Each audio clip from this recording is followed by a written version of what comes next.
Hai semuanya, balik lagi sama Calon Sarjana.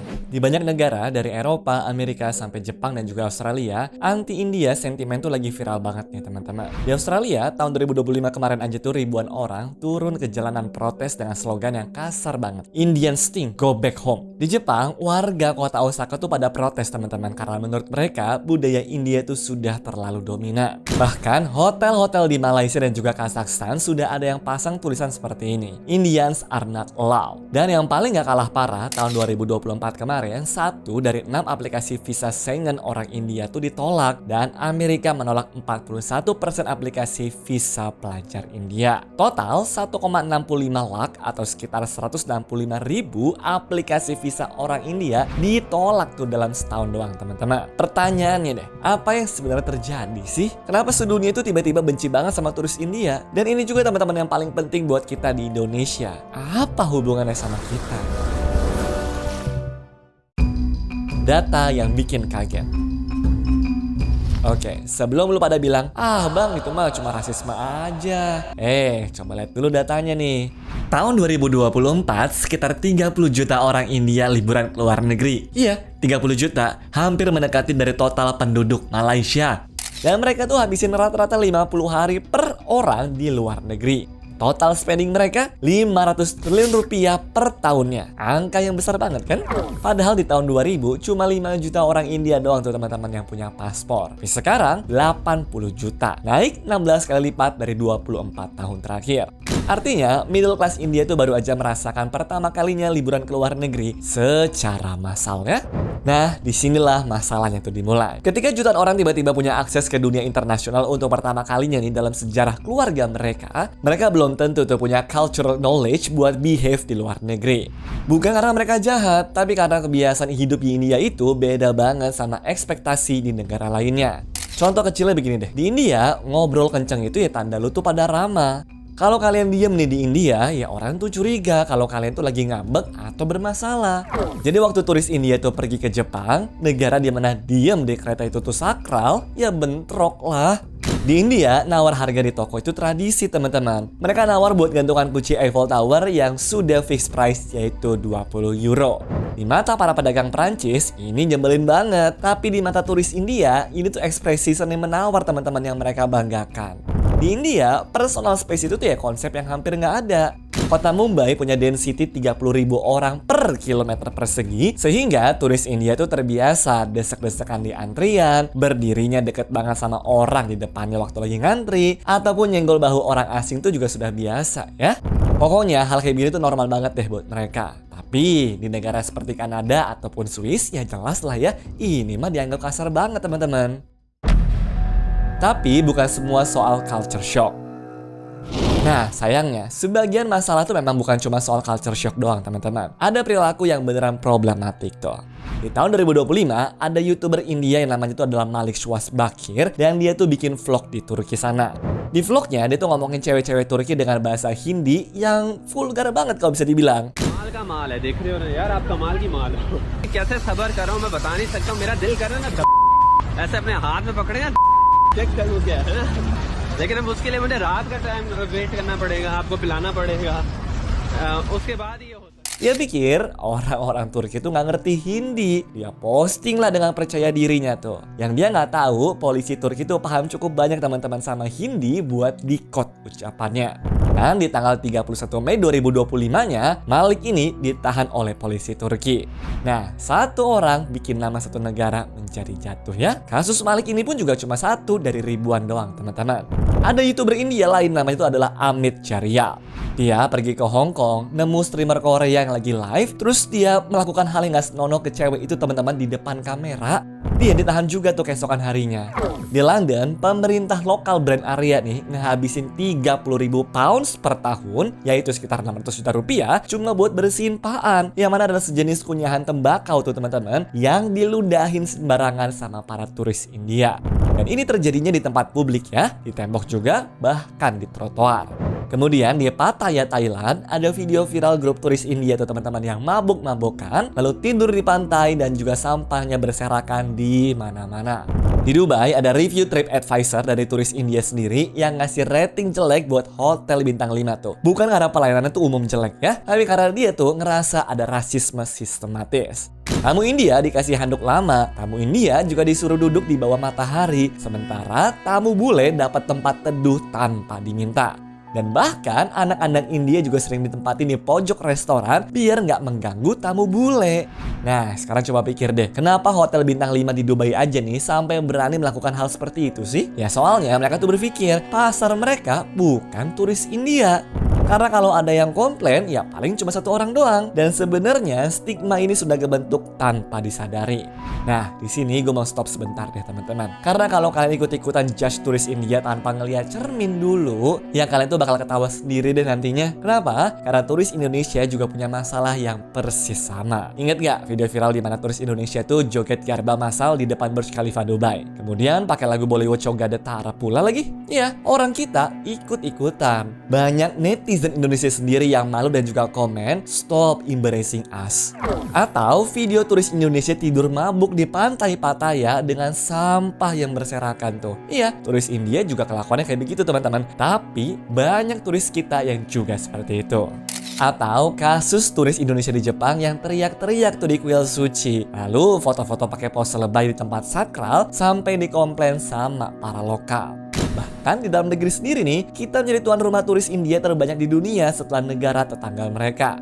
Data BPS Bali 2024 ada nunjukin tuh 550.379 turis India yang ke Bali. Yang mana ini menjadi peringkat kedua setelah Australia. Namun, di tahun 2025 naik lagi guys. Sampai September 2025, Badung Bali aja nih sudah ada 43.545 turis India, di mana total yang masuk via Ngurah Rai sendiri sudah 438.646 orang. Penerbangan langsung Mumbai dan Pasar juga dibuka 1 Desember 2023. Sekarang tambah lagi tuh rute New Delhi dan Pasar. Jadi kalian yang di Bali atau yang pernah ke Bali pada tahun 2024 sampai dengan 2025 pasti ngerasain langsung tuh. Mereka tuh biasa datang dengan rombongan besar teman-teman. Lalu ngomongnya kenceng-kenceng. Mereka juga desek-desekan di tanah lot. Kemudian tawar harga makanan di warung dengan metode nawar khas mereka. Tapi di sisi lain, pemerintah Bali sendiri tuh mendeportasi 340 WNA di tahun 2023 karena perilaku buruk. Tahun 2024 sampai Agustus aja sudah ada 197 orang India nih deportasi, di mana 194 orang lainnya ditahan nungguin deportasi. Biasanya tuh guys, mayoritasnya dari Rusia, Australia, Inggris, dan juga Nigeria. Contohnya seperti ini teman-teman. Ada bule Rusia yang foto telanjang di pohon beringin keramat tuh. Kemudian ada bule Jerman yang masuk pura dalam keadaan telanjang. Gak lupa juga kan kita sama bule Inggris yang curi truk di Bandara Ngurah Rai ala-ala Fast and Furious juga tuh. Kemudian ada bule perempuan pole dance di depan minimarket juga kan. Artinya masalah turis buruk itu bukan monopoli satu ras ataupun satu bangsa. Ini masalah universal teman-teman, dan bisa terjadi kepada bangsa manapun yang lagi fase baru kenal liburan internasional ya. India lagi di fase itu sekarang. Indonesia sendiri juga sebenarnya itu belum lewat fase itu sepenuhnya sih.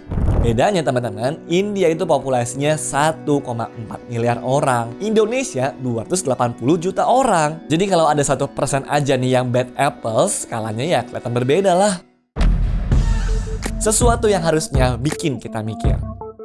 Oke, sekarang gue mau bahas sesuatu yang penting banget teman-teman. Karena yang lagi terjadi kepada orang-orang India ini sebenarnya adalah pola yang sudah berulang-ulang kali dalam sejarah manusia. Ingat nggak dulu turis Cina tuh dijuluki sebagai turis terburuk di dunia? Sebelum 2015, turis Cina tuh punya reputasi yang persis sama tuh teman-teman seperti turis India sekarang. Video-video mereka berantem buat rebutan makanan di buffet hotel juga nggak kalah banyak kan? Mereka juga pernah tuh ngelempar koin ke mesin pesawat buat pembawa keberuntungan. Mereka tuh bahkan makan gak sopan di restoran luar negeri teman-teman. Tapi coba lihat sekarang, di 2026 turis Cina nih sudah jauh lebih behave. Gimana caranya? Pemerintah Cina tuh soalnya bikin national blacklist teman-teman.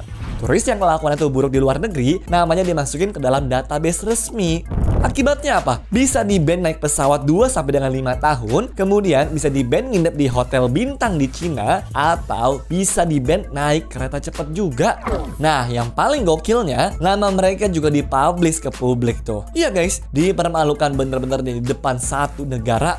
Hasilnya tau nggak apa? Cuma dalam waktu 5 tahun nih, 50% dari responden survei di 10 negara besar bilang tuh teman-teman kalau kelakuan turis Cina sudah jauh membaik. Dari yang paling dibenci menjadi manusiawi tuh hanya dalam waktu setengah dekade. Sekarang pertanyaannya, bisa nggak sih Indonesia itu belajar dari hal ini? Kita punya masalah civic sense juga teman-teman di dalam negeri soalnya nih.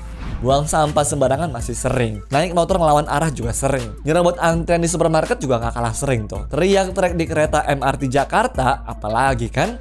Dan waktu kita bawa kebiasaan ini ke luar negeri, akan menjadi masalah yang sama ujung-ujungnya. Sekarang, dengan turis India yang masuk Bali ratusan ribu per bulan itu teman-teman, kita lagi mengalami sesuatu yang menarik nih. Iya, kita menjadi tuan rumah dari bangsa yang punya problem yang sama kayak kita.